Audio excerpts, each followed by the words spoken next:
I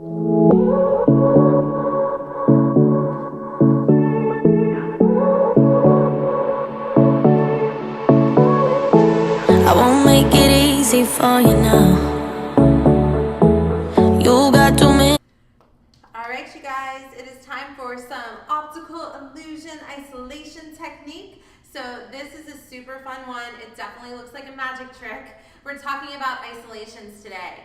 And what I first want you to do is get a lightweight hoop. Unless you really want to do some strength training, you can start with a bigger hoop that's going to work the arms a little more. It's totally up to you.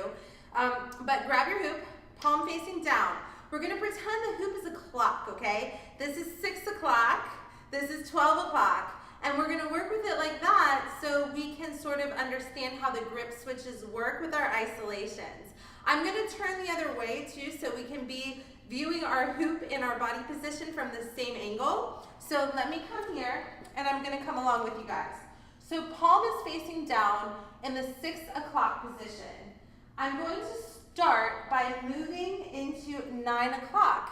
So it's almost like you have a bow and arrow in your hand, okay? The idea here is to keep your body centered in the middle like a picture frame. So that's the thing about isolations. You know you're doing them properly if you are in the middle and the hoop is not dropping below your vision line. Because if this starts to happen, you've moved into hand hooping. Isolation, hand hooping. Isolation, hand hooping. They're two different moves, right? You can see the difference pretty clearly here. So we're working the isolation today.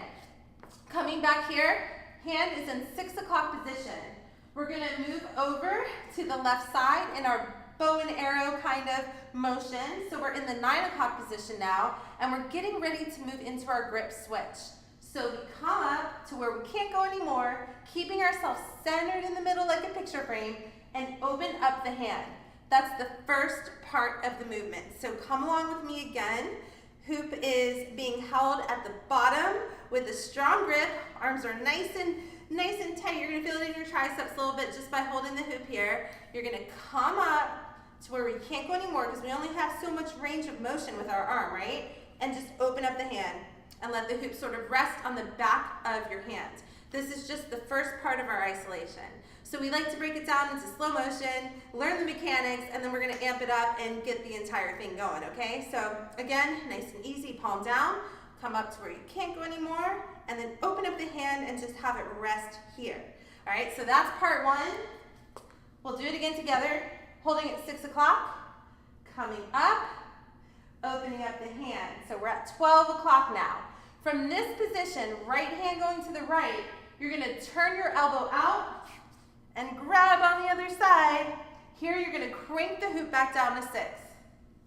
Crank it down to 6. So we're coming up to where we can't go anymore.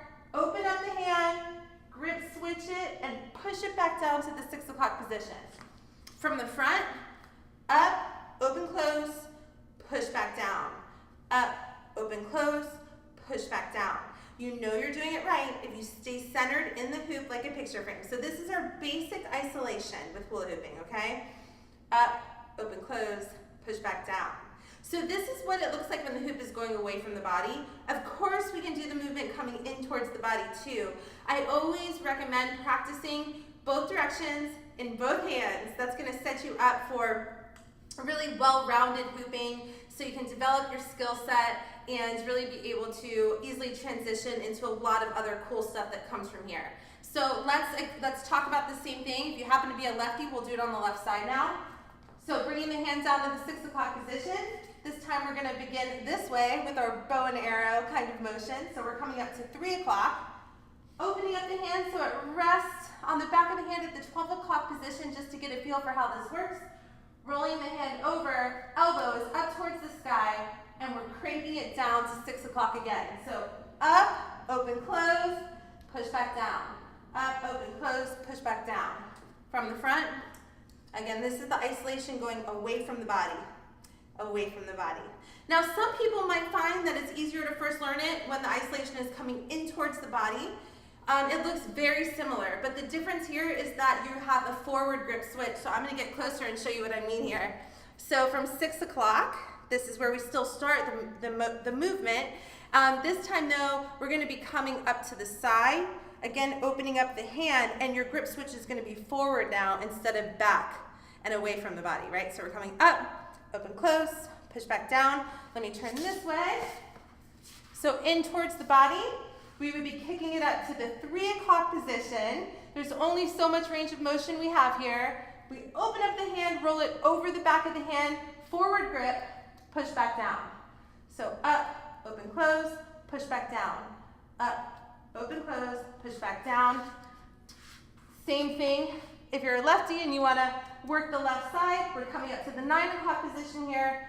Up, open, close, push back down. So you get that range of motion, grip switch at the top, and we bring it back down. This grip switch, you guys, is the key to a smooth isolation. You might even play around with just drilling this like I'm doing right here, all right, with both hands, because we want to be able to transition from one side to the other. So this is it.